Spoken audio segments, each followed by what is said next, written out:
कांदा करा, कांदा काढीपर्यंत काही नसतं, कांदा केल्याच्या नंतर कांदा केला आणि तुम्ही ढिगलं वरी घातले की पाऊस येणार आणि तुमचा शेतकऱ्याचा कांदा भिजणार. तसेच हळदी बाबतीत देखील तसंच आहे. हळद केल्याच्या नंतर उन्हाळ्यापर्यंत काही नसतं, काही नुकसान होत नाही.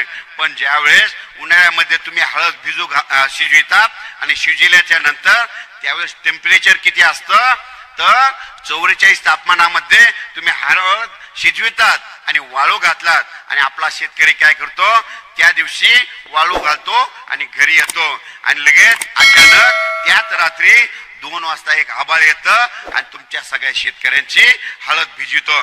म्हणजे इतका निसर्ग शेतकऱ्याच्या पाठीमागे लागलाय.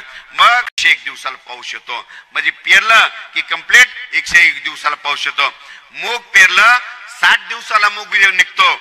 61व्या दिवशी मूग तुमचा पाऊस येणारच एवढं मात्र ठरलं. उडीद पेरला 75व्या दिवशी निघतो आणि 76व्या दिवशी पाऊस येतो.